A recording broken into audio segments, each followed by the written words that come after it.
maybe next year as a backup, got a lot of money tied up in him still moving forward. As for Nagy's future, the coach addressed it. No, I'm not. I just think that right now with our team that, this is the stuff through the season that you go through. And it's about fighting adversity. It's about building cultures and staying together. Obviously, the last 5 weeks has been extremely difficult. It's not fun. And because we all want to win, and we know that. A lot of coach speak there. I mean, it is. But he did this to himself. There's no way in hell when you're 3-0, regardless to what you feel about Mitch Trubisky as a starting quarterback, that you should have ever turned to Nick Foles. I understand you vouched for Nick Foles. You went out and got Nick Foles in a trade, and you felt like you needed to justify that by going to him, even though Mitch Trubisky had you at 3-0 at the time. 3-0. Come back and win against the Lions. It wasn't Aaron Rodgers. He wasn't Drew Brees, right? He wasn't Russell Wilson. He wasn't playing at that level, but you were 3-0. There's no need to disrupt the team chemistry at that point in time. Had he all of a sudden lost 2 in a row and a couple turnovers in the 2 that you lost, now you look to Nick Foles. Because 3 games in the season, if you wanted to play Nick Foles, you should have started him at the beginning of the year. Just because that was your intent to begin with. And if your intent was to play Nick Foles all along, you should have did it at the beginning of the season. Why disrupt the team at 3-0? I'm going to give myself a Keyshawn Johnson moment, a little pat on the back here. Can you remember after that Panthers game, everybody's no, like, I don't remember. Yeah, I remember, because I remember. Everybody's like, well, the Bears, I'm telling you, they're going to be good. I'm like, all right. They're about to end up playing a lot of tough teams, and their defense, it feels like their defense was so exceptional. It was keeping them involved in ball games, but obviously they had a lot of questions with the quarterback position. Obviously now losing 5 in a row. Look, man, this team was never what exactly they were, Key. And it's interesting to me, Matt Nagy, all I've heard people talk about him is a quarterback guru. Quarterback guru, right? Those are the words I heard to describe Matt Nagy. Not you, Key, but other people in our profession, experts. That's how he got the job. This is what he was supposed to do, right? That's how he got the job. So I'm sitting there watching this, quarterback expert. Nick Foles gets inserted into the lineup, questions. You're not giving your quarterback that get drafted the extra attention. It's an absolute disaster and mess. He certainly dropped the ball on the quarterback situation. There's no question about it. And the reason that I say you don't turn to Nick Foles at 3-0, because you were winning games. And whenever you win, it's hard as hell to win games in the National Football League. You only get 16 of them. And you had 3 in your back pocket. So when you look at that, no matter how you're doing it, as ugly as the New England Patriots offense looked yesterday, guess what they did? They won. They won. And they won. And they won. That's all that matters. Covers all the flaws. When you look at what he did going to Nick Foles, it's like, okay, Nick Foles won a game for you. All right, but you've lost 5 in a row now. You lost 5 in a row. So with a hope and a prayer, you inserted Trubisky back into the lineup when he should have never been taken out, hoping that he could maybe ignite some energy into the offense.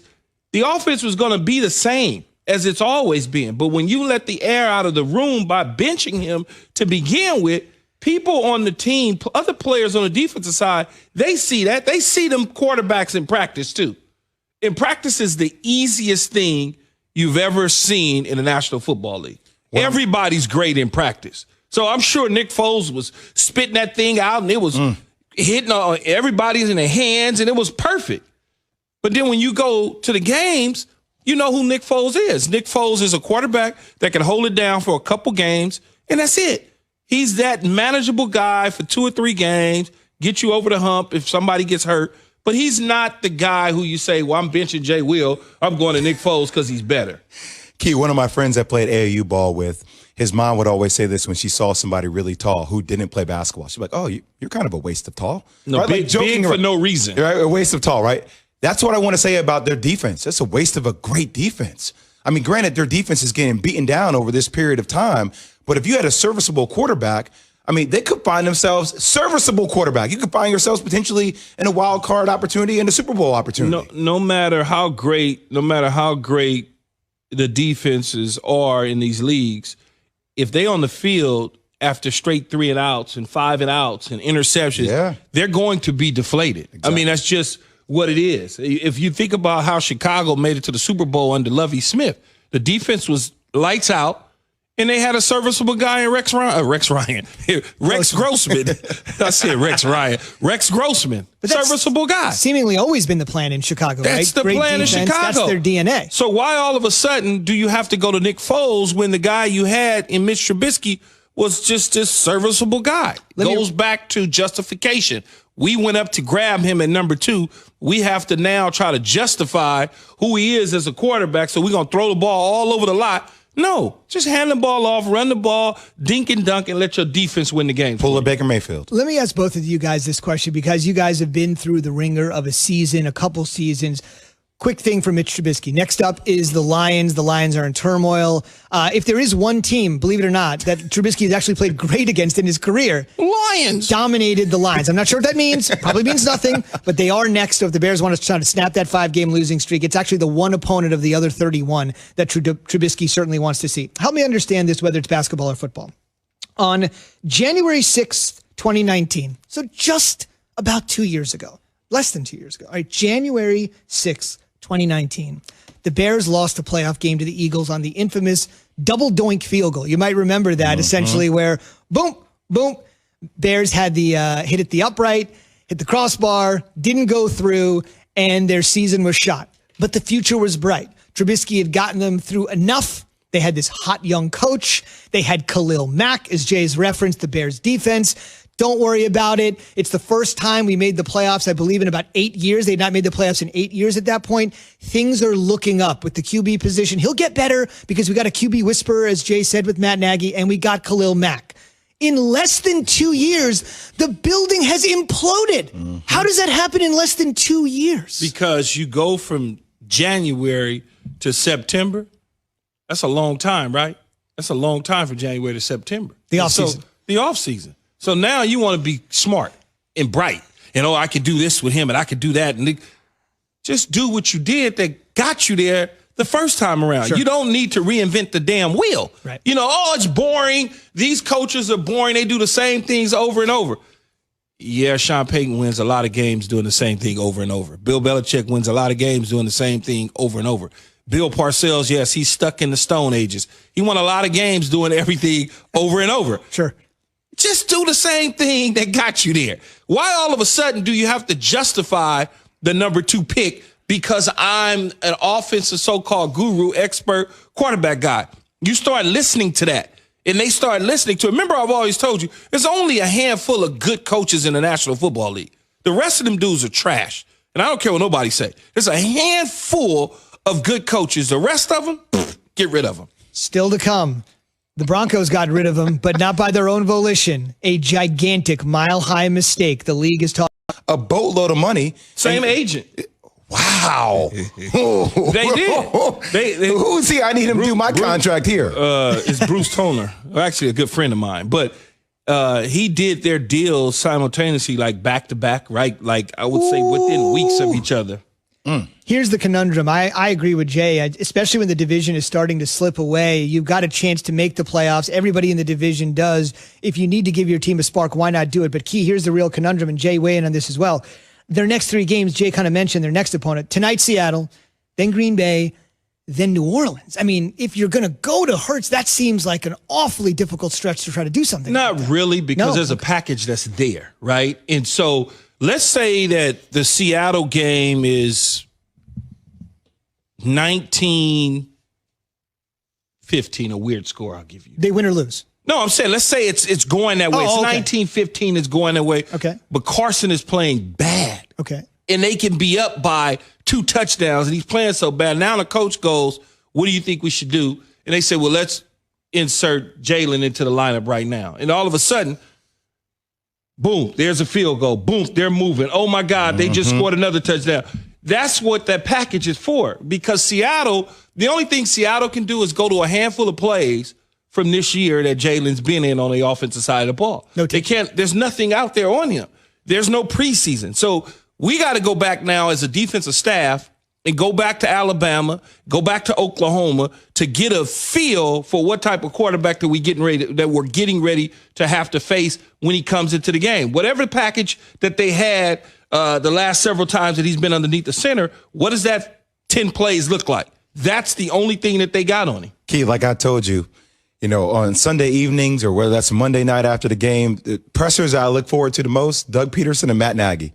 I mean, every single time, what are you going to do? What are you going to say now? Especially when you keep losing. That pressure just mounts and mounts and mounts. I understand different situations. Different. I always have to preface it that way for you. But I'm just saying from an entertainment perspective, you like watching Snoop Dogg call a fight, just watch these two post presser. Well, when you're not winning games and things aren't I could think of 3 people. Well, I could think of 4, actually. One's not even coaching anymore, Matt Patricia. Then you could think of Matt Nagy, Adam Gase, and Doug Peterson. All of them got the thing in common, not winning football games. And when you don't win, you go to the pressers, it's miserable. You don't have any, what you going to say? Then they don't know how to handle it because think about it.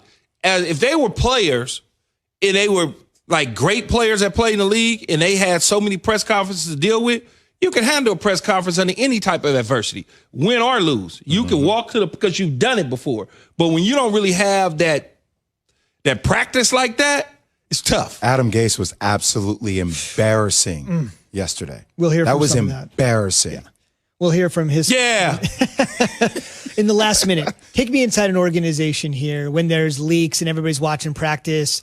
If he was looking good, let's say Hurts is out there taking more first-team reps and he was looking dynamite. Like he was just looking great. Wow.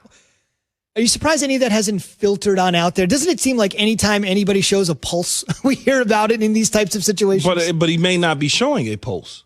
He may just be. Then why go to him at that point? Because it's a package. They're not asking Jalen Hurts to beat Carson Wentz. Oh, no, I got What they're saying, Z, is that we need to get a spark. We need to figure out a handful of plays that we could give him that will give us a spark when we need it. That's what they're doing with Jalen. Okay, we'll wait to see what Dan Orlovsky has to think about this. The dozen-year NFL quarterback will join us at 7:15 Eastern. We'll also get his thoughts on the Lions, his former team that had a house cleaning a bit over the weekend, as Key has referenced. On the way, is the best decision the Bears made this season actually turning out to be their worst? Welcome inside Keyshawn, Jay, Will, and Zubin, presented by Progressive Insurance. Jay will be with us in about 15 minutes or so. Good to have the gang back in. Key, bottom line, we got one NFL team with no real quarterback. We got one NFL team without a real home.